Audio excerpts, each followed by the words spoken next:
PROS, PG+, terceirização da cobrança, prós, contras na hora certa de tomar essa decisão. Eu convido aqui ao palco meu amigo Augusto Melo, um nome de peso no mercado.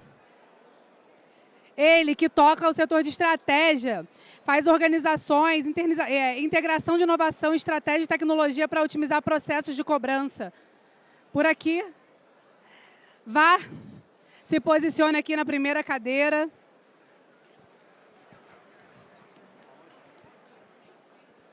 Seja bem-vindo, Augusto.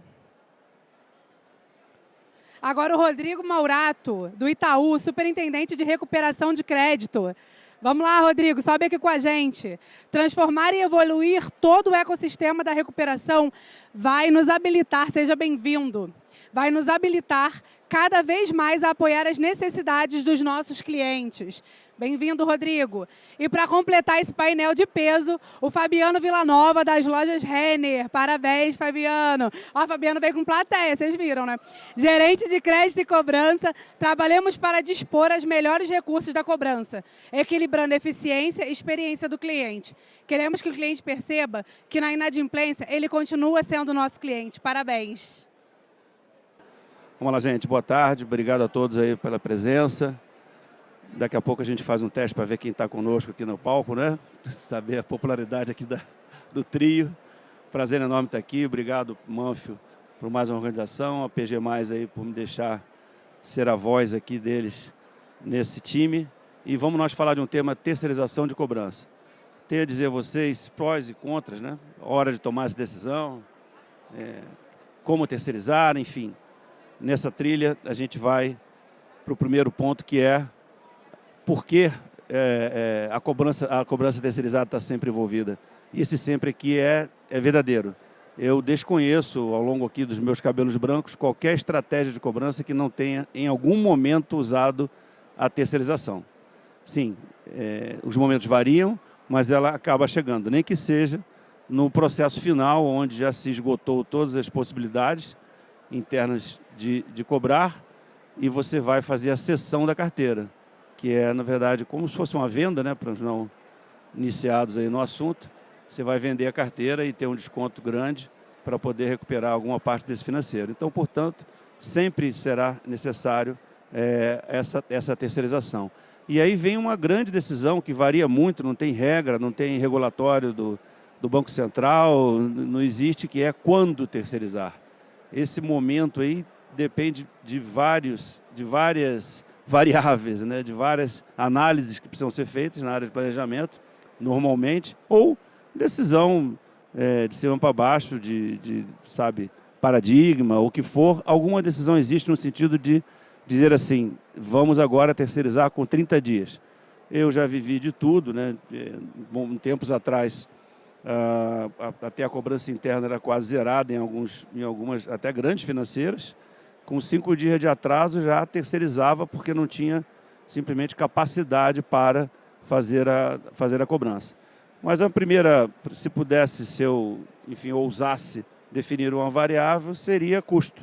Porque quando você está com a cobrança interna, você tem todo o custo de todas as contas que estão ali, e o modelo brasileiro e muito usado de terceirização, você paga pelo variável, né? Você paga pelo resultado efetivo que você conseguiu obter. E, portanto, você só vai pagar pelo que tiver sucesso. Na interna você tem o custo de tudo. Mas são várias as variáveis envolvidas nisso, né? Você tem por tipo de dívida, PF, PJ, com garantia, sem garantia. Imagine um mundo da cobrança como é amplo, né? Produtos e mais produtos aí financeiros que precisam ter uma recuperação do financeiro e do cliente. Então, portanto, em algum momento você vai precisar terceirizar.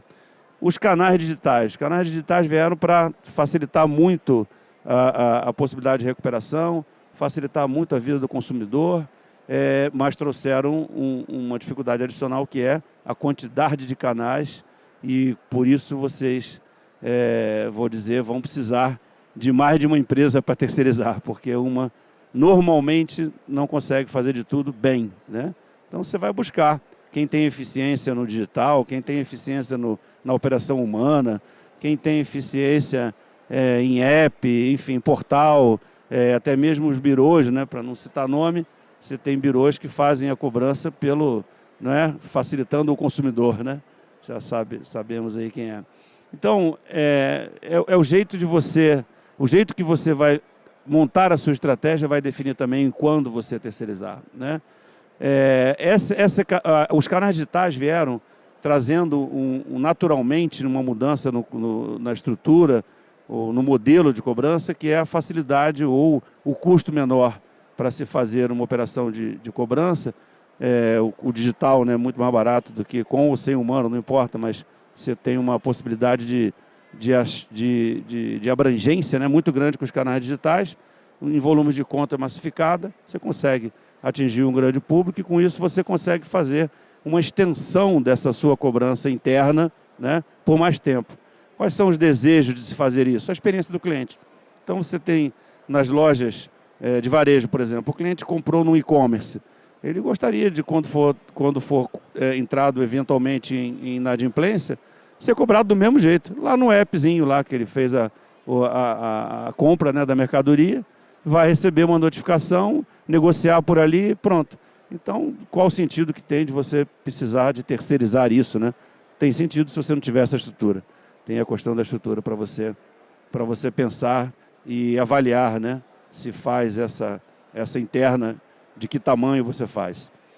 E aí, por fim, desse ponto, desse slide, a experiência, né, mais integrada, com descontos, por exemplo, se você tiver a possibilidade de um desconto individual por CPF, isso é possível tecnologicamente, você pode colocar no seu sistema principal, vou chamar assim, um desconto para o Augusto, diferente do desconto do Rodrigo, diferente do desconto do Fabiano. Então, assim, isso só é possível hoje com a tecnologia, as famosinhas 3 letrinhas APIs, onde você fez contato com o cliente e vai lá buscar que oferta que eu tenho para aquele cliente naquele dia. São benefícios aí da tecnologia que nem todos conseguem implementar. Vamos falar um pouco aí dos prós e contras, né, da cobrança interna e da cobrança externa, simplificando, né, tem vários aí, mas eu entendo que os principais, né, a cobrança interna tem naturalmente uma melhor experiência para o cliente. Exemplo, se o cliente com cartão de crédito aparece uma utilização no cartão dele que ele acha que não é dele, pronto, começou. Essa discussão, né, chamada disputa, é interessante que ele seja um robô, seja uma pessoa, mas que tenha condição de visualizar isso. Eventualmente, no conta corrente, por exemplo, até um certo ponto, não sei como está efetivamente esse rigor hoje, mas não era permitido a um terceiro olhar um conta corrente de um cliente, né? Então, pronto, já criou um problema. Você pode cobrar um saldo, mas você não pode detalhar. E se ele tem não, aqui, esses juros aqui não é meu, essa discussão fica longa. No fim, você quer recuperar e resolver a experiência do cliente e não vai ser com o terceiro que você vai conseguir isso. Não é ineficiência do terceiro. Aqui é uma questão até legal da coisa, né? Integração com canais e dados, né? Todos os dados possíveis. Hoje, com a LGPD, você tem certas restrições de dados sensíveis de estar trafegando por aí. Ou você investe, né, nesse rigor aí para ter uma segurança desse tráfego, né, de informações para lá e para cá, e de outro jeito você não consegue ter isso espalhado, e quer queira, quer não, é mais um ponto de controle que você precisa ter para evitar, né, invasão de informação, né, segurança de dados, enfim. Mas tem um vermelhinho aí, né, na cobrança interna, que é o custo fixo, né, alto, para todas as contas que tiverem ali, com sucesso ou sem sucesso. Na terceirizada, você pode ter uma especialização, por exemplo, a parte de bens com garantia, a parte legal. Tem financeiras que não querem nem se envolver com esse pedaço jurídico da coisa, né? E muda muito, e oficial de justiça e tal, enfim.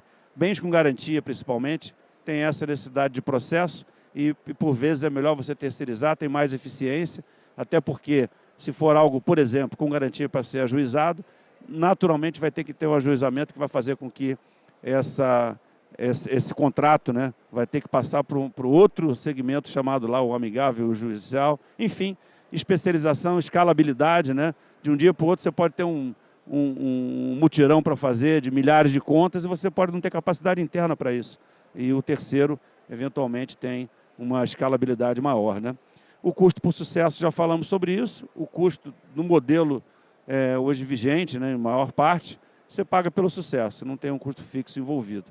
E sem dúvida nenhuma, você tem um menor controle sobre isso, ou precisa ter, você é um contratante, né, credor, você precisa ter uma equipe para fazer auditoria, saber se tudo está funcionando, processo muitas vezes de ouvir a chamada. Hoje em dia tem a IA que consegue fazer uma transcrição, né, de voz para texto, e daí você bota na IA e faz um trabalho de monitoração, mas é necessário. Enfim, é um custo que você vai ter que ter, não consegue fugir dele.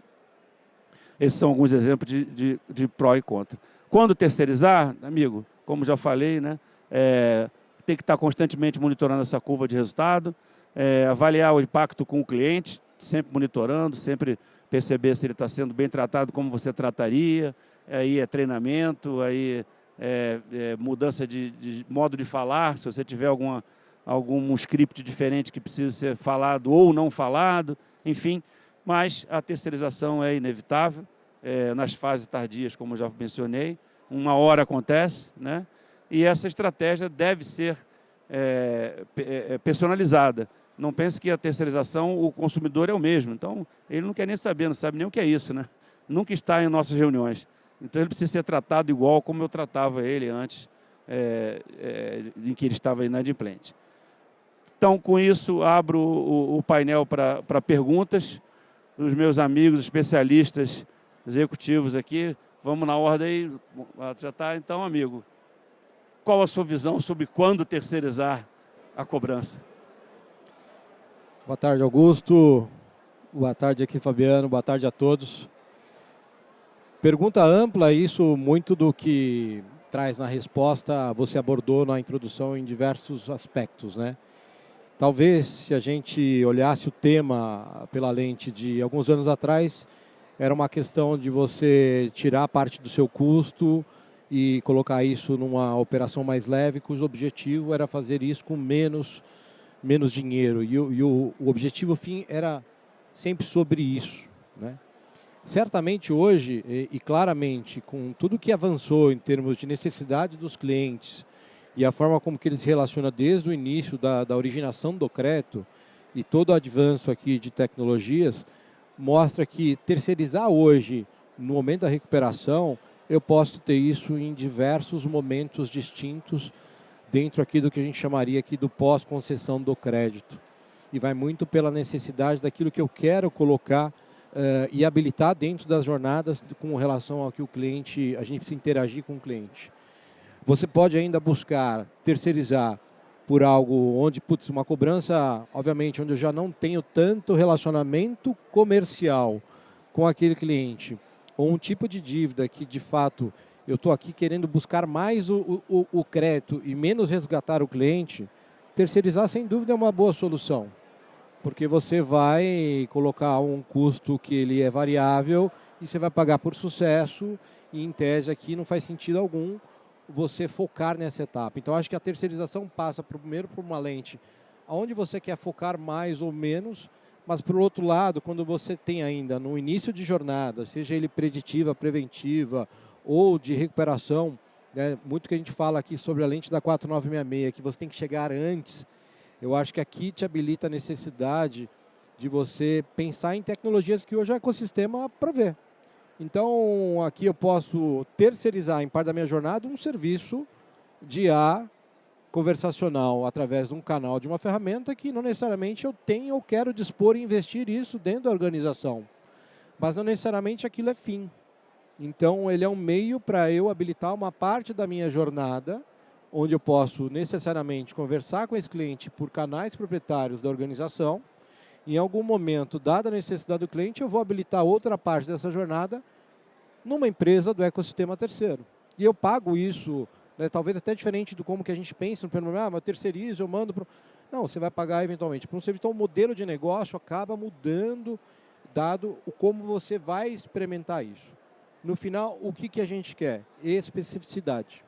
Eu acho que o ecossistema ele é tão grande e é difícil você querer dizer que você vai querer ser bom em todas as arestas aqui.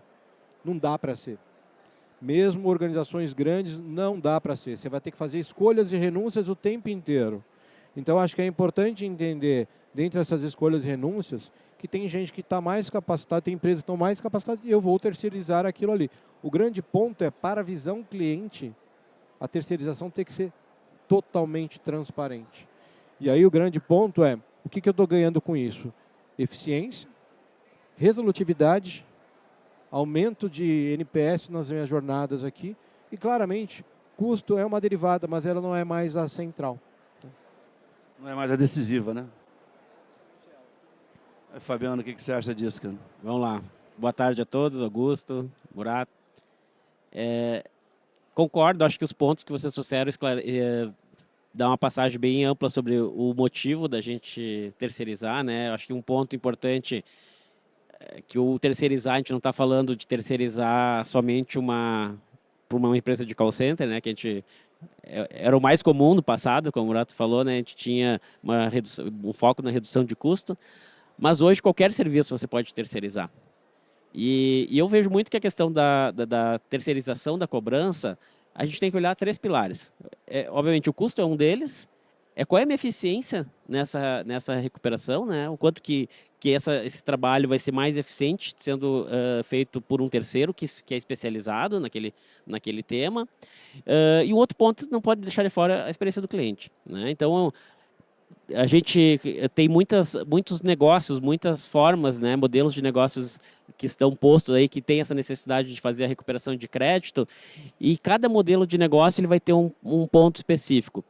Quando a gente olha para o varejo, que é o caso que hoje eu já tive em instituições financeiras bancárias, né, mas quando a gente olha para o varejo, o meu foco do meu negócio é fazer com que o cliente compre na minha loja, né, que o cliente tenha acesso ao crédito para comprar na minha loja. E o custo de uma aquisição de um cliente é alto. É muito maior do que o custo de eu manter esse cliente. Então, quando a gente pensa na experiência do cliente, às vezes o custo de uma cobrança interna pode se justificar desde que ele me traga a possibilidade de fazer a recuperação desse cliente. Só que tem um outro ponto, não quer dizer que somente a interna consiga fazer isso, né? A gente olha muito a questão do cliente, que tipo de serviço, como que o cliente gosta de ser atendido. A gente sabe que cada vez menos os clientes falam por telefone, então não adianta eu terceirizar para ligar para o cliente. A gente sabe que mesmo os robôs, né, que simulam o humano, eles têm uma limitação, porque acaba tendo esse mesmo fim de falar com o cliente, mas tem outras formas de trabalhar. Um e-mail, um WhatsApp, né, um canal digital, um portal. Acho que o importante é a gente entender como que este cliente, a personalização, como esse cliente quer ser atendido. Ele não pode, depois que ficou inadimplente, virar o nosso inimigo, né? Muitas vezes, putz, até ontem vocês me mandavam mensagem me oferecendo produtos para mim comprar, ir na loja, fazer... Agora vocês me ligam e não param de me ligar, ligam 10 vezes por dia para minha casa, né? Então a gente tem que entender esse desejo do cliente e ponderar esse custo. Obviamente que eu não vou a gente não pode abrir mão da recuperação, né, do dinheiro, porque afinal de contas o que nós vendemos é dinheiro. A gente tem que ter uma recuperação desse dinheiro, mas a gente tem que considerar esse ponto na avaliação. O custo, o quanto que eu consigo fazer, é o trade-off desses 3 pilares. O custo, a minha efetividade nessa recuperação e o quanto eu estou conseguindo reativar. Às vezes, a despesa que eu tenho nessa recuperação é infinitamente menor do que o que ele vai me gerar no meu outro negócio, que é o meu varejo. É um pouco diferente, né, de banco, que o banco, na verdade, só vende o dinheiro, né? Então, a gente, quando tu está numa instituição financeira que tu oferece o dinheiro, tu tem o principal foco de recuperar o dinheiro, mas também tu tem a vontade que o cliente volte para comprar outros produtos, outros serviços financeiros que o banco também oferece. Mas eu acho que é importante ter essa visão, o entendimento do teu negócio e do teu cluster de cliente. Não é todo cliente que você vai fazer a mesma ação. Tem um cliente que você vai terceirizar, que você precisa por economia, até por uma ação talvez mais digital, que eu não tenho condições de ter todos os canais digitais dentro de casa por capacidade, não é o meu negócio. Né? Eu sou uma empresa de moda, vou investir em tecnologia de comunicação para fazer uma cobrança do meu cartão private label. Não, tem empresas prontas para isso, com tecnologia, com soluções que eu acoplo ao meu processo e ofereço para o meu cliente. Então, acho que todos esses fatores eles vão definir o momento, o tipo de cliente, o meu custo, a minha eficiência e principalmente como é que o cliente quer ser atendido também, porque eu quero que ele volte a comprar comigo, né? Isso aí, já falamos do quando, né? Vamos falar um pouco agora de como, né, Morato? Com o advento dos canais digitais, como é que ficou? Que impacto você tem para escolher a empresa ou as empresas? Ou como que você faz hoje essa terceirização do serviço, né? Para usar os digitais, por exemplo? Os canais digitais, eles são bastante presentes durante a jornada do cliente, desde a originação, na maneira como ele consome o crédito, na maneira como ele se relaciona com a organização, e não é diferente no momento que ele está passando uma situação mais difícil do ponto de vista de saúde financeira. E certamente os canais digitais, app, Bankline, são os principais pontos de contato no início dessa jornada. Então, ele lá, eu costumo dizer assim, é a principal vitrine aonde eu consigo me comunicar com o cliente. Então, ela tem que ser, como eu falei aqui, a palavra vitrine, ela tem que deixar ali com vontade de ele consumir algo, né? E cada vez mais a gente tem que trazer isso que você trouxe, Fabiano, da personalização, aonde eu tenho que ver assim, qual é a necessidade dele. A gente sabe fundamentalmente que muitos dos clientes, até 30 dias, ele está querendo pôr a parcela em dia. Então, não quer reestruturar o crédito. A parcela menor, sim. Então, não adianta você trazer uma jornada buscando que ele reestruture toda a dívida dele, se ele só quer um instrumento, muitas vezes, para ele fazer o pagamento e liquidar aquela parcela. Quando isso ocorre, o canal digital é o principal. Só que, se em algum momento eu preciso estender a conversa, dar mais visibilidade, como você falou para ele, a origem da dívida, como a dívida evoluiu, qual é a melhor maneira de ele reestruturar aquele crédito, entendendo muitas vezes não se trata só sobre taxa, prazo, desconto, mas às vezes a dúvida é, todas as minhas dívidas estão embarcadas aqui? A complexidade hoje do endividamento ela aumentou. Então muitas vezes eu tenho múltiplos produtos e a dúvida começa muito por aí. Se eu estou na vitrine e não consigo aqui ser efetivo e finalizar, o cliente ainda tem dúvida, eu não posso perder ele na jornada. E muitas vezes esse é um momento onde eu tenho que assistir a esse cliente.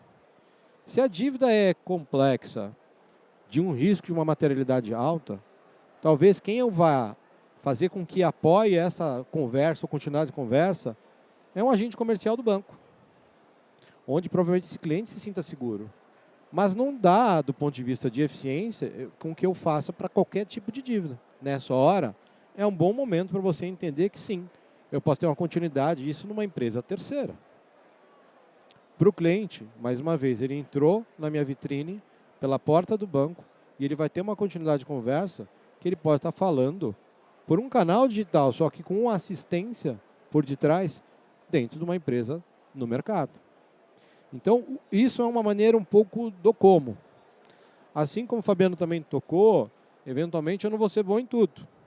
Então, se eu ainda estou aqui evoluindo em algum tipo de ferramenta e eu quero escalar, testar, aprender rápido, a gente tem feito muito disso, Augusto, de aprender com o que a gente vê no mercado em termos de ferramenta e funcionalidade para ver se isso faz sentido para o banco. Muitas vezes, antes de a gente desenvolver internamente ou priorizar isso dentro do banco. Eu acho que a capacidade de a gente aprender hoje tem sido cada vez mais ágil e rápido. E por que não terceirizar esse momento de aprendizado também? Então, acho que isso daqui faz com que a gente depois consiga habilitar outras funcionalidades que são vistas no mercado também. Então, citei duas maneiras aqui do como, mas tem infinitas, porque eu acho que como eu trouxe aqui, o mercado cada vez mais diverso naquilo que a gente pode consumir. Com produtos complexos, né? Vários Sim. produtos e complexos, sem dúvida. Fabiano, nesse aspecto você está mais simples, assim. O varejo não é tão complexo assim. Não sei, me diz aí. Como é que... A questão do varejo, ele muda um pouco. Obviamente, nós temos poucos produtos, né? Porque nosso produto viabiliza... Está ouvindo, né? Ele viabiliza ali a compra. E também o canal da própria loja é um lugar onde o cliente se sente muito à vontade, porque muitas vezes ele volta na loja para resolver o problema, quer comprar mais e se não resolve ali, ele tem um problema de atrito de jornada, né? Mas também eu acho que neste ponto, né, a gente segue muito essa linha do Murato, que tem muita gente inventando coisa boa, tem muita empresa parceira que está fazendo coisas que nos ajudem a entender melhor o nosso negócio, e a gente tem que estar onde o cliente está. Então, se o cliente ele está fazendo uma compra no e-commerce e eu não tiver a oportunidade de fazer uma negociação para habilitar o produto dele no e-commerce, eu não vou satisfazer aquele cliente e vou deixar de recuperar o crédito naquele momento ali, que é o momento de sensibilidade do cliente, né? Ele está sensível àquela renegociação, aquele acerto, aquilo ali. Então, a gente tem que entender todos os canais onde o cliente está e a gente tem que estar disponíveis nesses canais. O cliente, a gente sabe, a esmagadora uma parte da população brasileira no WhatsApp. Se não falar no WhatsApp com o cliente, você não tem outra alternativa, né? Porque ele não fala no telefone, mas ele responde no WhatsApp.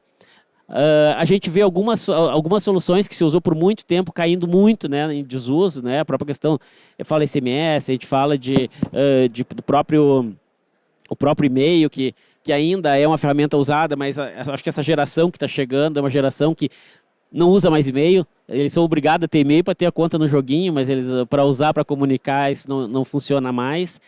E isso é uma mudança que a gente tem que considerar.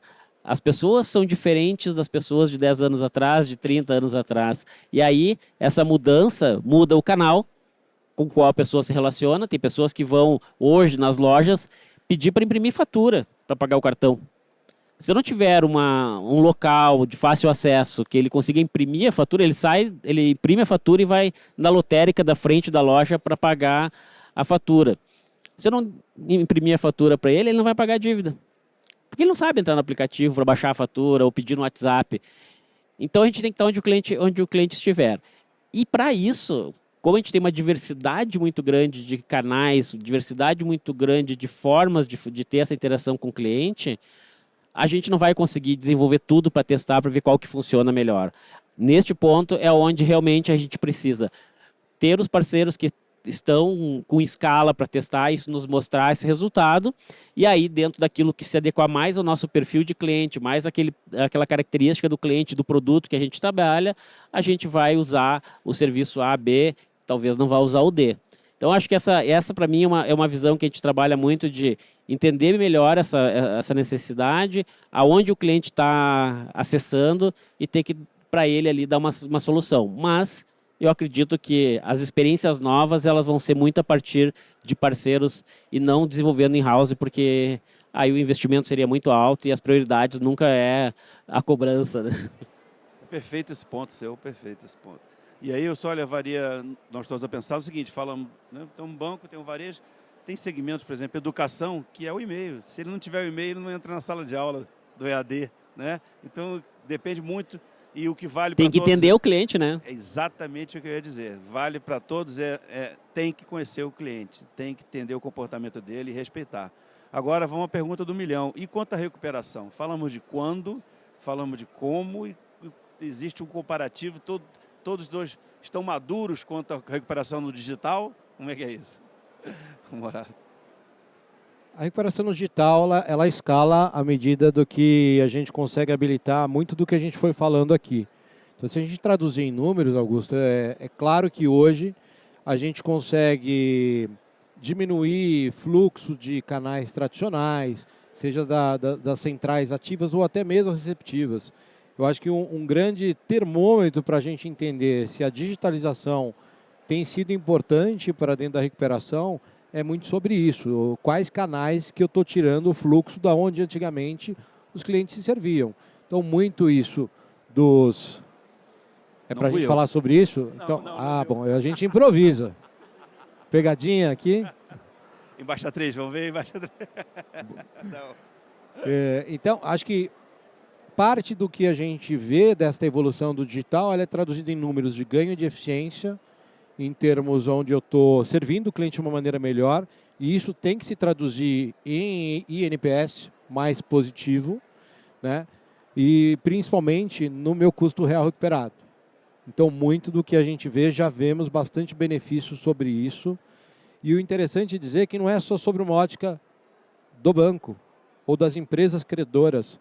Quando a gente vai para o mercado e vê as próprias empresas de recuperação de crédito que nasceram há, sei lá, 10, 20, 30 anos atrás, a gente vê muito dessas empresas conseguindo também evoluir, se transformar e trazendo um custo de servir menor. Porque hoje o objetivo de todos nesse ecossistema é recuperar mais com menos. Então, se essas empresas também que servem aqui as organizações credoras não usar das tecnologias que existem, claramente não só vão ficar para trás, mas não vão conseguir se rentabilizar como era antes. Margens cada vez mais apertadas, né? Aonde a gente, de fato, tem que ter um custo por servir muito menor. Sorte, né? ou competência daquelas que anteveram a isso, e estão aqui se desprendendo muito do que a gente está falando. Elas também têm que fazer assim, eu preciso disso dentro de casa ou eu vou pegar no mercado? Perfeito. E essa capacidade de entender rápido, testar rápido. Então, eu acho que a digitalização habilita isso como um todo, não só nós credores, mas no mercado como um todo. Tá ruim. A questão da digitalização, tu pergunta se estamos maduros, eu acho que a gente está amadurecendo. O mercado está evoluindo, né? E muito puxado, acho, pelo cliente. A gente está vendo uma mudança de comportamento, a gente está vendo novas tecnologias cada vez mais acessíveis, né? E que estão ajudando a baratear os serviços, as formas de contato. A inteligência também está ajudando muito isso, né? Então, acho que esse movimento de mercado, e somado também à questão de precisa, sim, reduzir custo, né? Cada vez mais nós temos legislações que restringem o acesso, né? O contato, a abordagem. E aí, se a gente não tiver uma outra alternativa de conectar o cliente com canais em que ele está mais acostumado e usar essas tecnologias que estão barateando o custo, a gente não vai conseguir sobreviver. Mas eu acho que o mais difícil de tudo isso é como se conecta tudo isso, né? Porque hoje tu tem muitas empresas fazendo muitas ações, a gente contrata um terceiro, uma empresa terceira que ele manda o WhatsApp, você manda o WhatsApp também de casa, outro liga.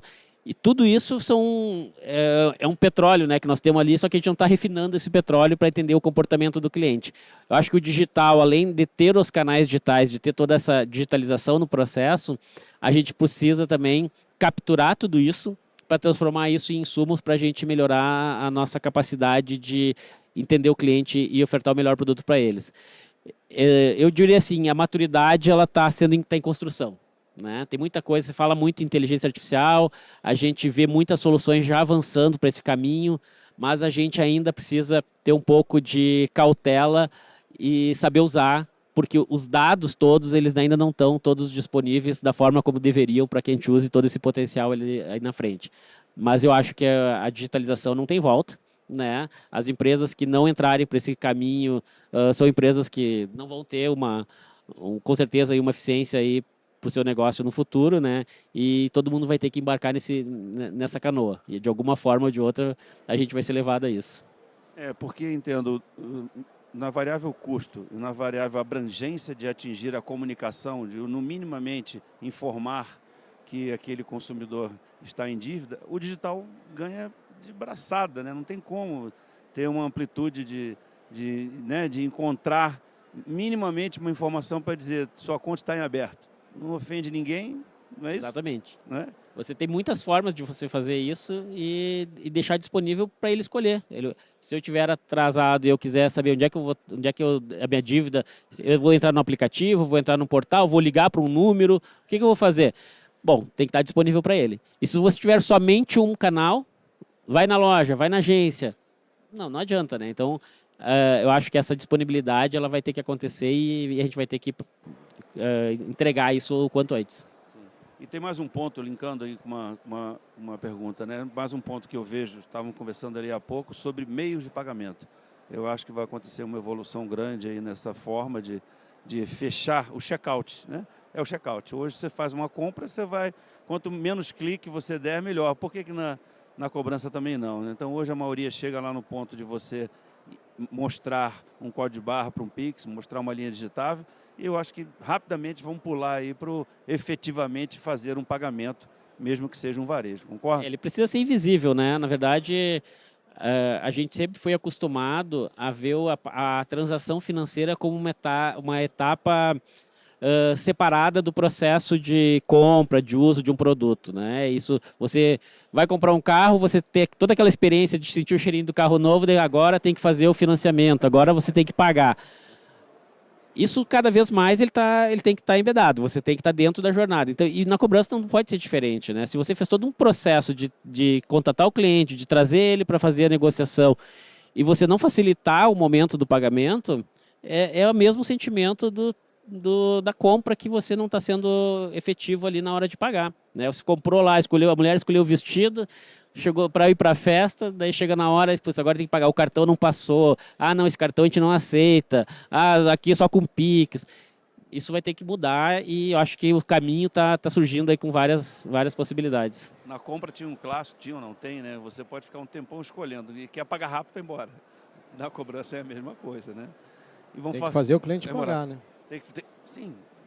Se você conseguiu convencer, agora vamos fazer o pagamento. Não pode dificultar. Não pode dificultar. Então, para um banco talvez mais fácil, né? Porque já está tudo ali, mas né, quem sabe o Open Finance aí vai forçar você pegar um dinheiro de outro lugar, né? Que está em outro lugar e não está na sua própria instituição. E o varejo, eu quero pagar com cartão e pronto, né? Vamos falar de futuro? Acho que estamos nos minutinhos finais ali, Embaixatriz. O que você acha que vai acontecer, né? Tenta fazer um futurólogo aí, Rodrigo, para a gente, né? Experiência que vem para frente aí, né, cara? Eu acho que o futuro vai exigir que a gente traga aqui bastante assertividade na maneira como a gente tem que continuar servindo os clientes, de novo, no ciclo como um todo. O que a gente tem que garantir aqui na gestão do risco é sair de momentos onde a gente sofre um pouco mais com o cenário econômico, se restringe a crédito com taxas de juros mais altas, etc. E você depois depende só de uma área de recuperação para continuar garantindo aqui a rodada do ciclo como um todo. Acho que isso foi muito do passado, não deve ser assim, não será assim no futuro, até porque as organizações, as empresas têm construído portfólios cada vez mais seguros aqui, no sentido de onde a gente consegue trazer uma certa resiliência para a gestão dessa carteira nesse momento. A recuperação continua sendo um indutor dessa resiliência aqui fortemente. E aí acho que o primeiro ponto, o Fabiano tocou, é o custo de você adquirir um cliente cada vez maior e dentro do ecossistema aqui de competitividade, que o meu cliente hoje, ele é meu concorrente direto. 20 anos atrás não éramos. Então, no final, eu tenho que servir bem o meu cliente. Então, quando eu falo a palavra assertividade no início da minha fala, é que a recuperação tem que trazer isso, do ponto de vista de eficiência, que foi muito do que a gente debateu aqui, e do ponto de vista de servir ao cliente. O futuro é a capacidade de a gente prever e ter a capacidade de fazer predições aqui e atender o cliente a sua necessidade antes de ele ter aqui um problema mais grave. A gente, cada vez mais, tem buscado e saído sobre isso, onde o grande ponto para quem atua em áreas como a nossa é separar bem o momento que eu ainda estou reestruturando o cliente para o objetivo de não perder e qual o momento que eu estou recuperando o crédito. Essa última parte tem que ser a menor parte da fração e nunca foi. Então, tudo que tem em dados, segmentações, modelos, tecnologia, tem que ser úteis para nos servir a isso daqui como um todo. Tem que estar voando em cruzeiro e não toma um paraquedas aqui e vai embora que eu não quero mais você. Não dá, né? Senão a gente vai ficar naqueles movimentos pendulares, Augusto. Então, assim, a crise vem, eu seguro o crédito, a recuperação faz sua parte, depois abre de novo. Não funciona mais assim, não temos mais espaço. Sabe, Augusto, que eu também acho que a linha é essa, né? A gente tem que entender o cliente desde quando a gente busca o cliente a primeira vez. A partir dali, a gente tem que ter o raio-x da vida dele toda. E a gente fez um movimento que é um pouco nessa linha. Hoje, dentro da Realize, o gerente de estratégia de crédito é o mesmo gerente de estratégia de cobrança. Então, esse processo, ele sabe quando ele está concedendo crédito, se ele tem alguma situação, ele entende o perfil que ele está entrando, ele também sabe que depois ele vai ter que ajudar a buscar. Então, esse processo, essa unificação do ciclo, né? Olhar o cliente desde o início e você saber que aponta também a sua responsabilidade de manter esse cliente, de recuperar esse cliente, dá mais sinergia no processo como um todo. Isso é entender a jornada inteira, não só a jornada de cobrança. Quando isso é separado, né, e obviamente, dependendo da instituição, pelos tamanhos, isso não tem como ser uma coisa única, mas lá, pelo nosso tamanho, é possível. Quando era separado, no nosso caso, quando o cliente deixava, né, de ser adimplente, ele passava a ser um outro problema de uma outra área que tinha outros mecanismos de entender a solução. E hoje não. Hoje isso acaba sendo uma visão única e as estratégias têm que estar alinhadas desde o início da concessão até o momento da recuperação. E aí é entender essa jornada e tentar capturar o máximo de valor disso tudo para tentar reter esse cliente aí. Bem mais sustentável, com uma governança semelhante à governança de banco, né, onde tem um risco que bate nos dois, né, no crédito e na cobrança. Né? Vocês têm que andar certinho. Muito bom, gente.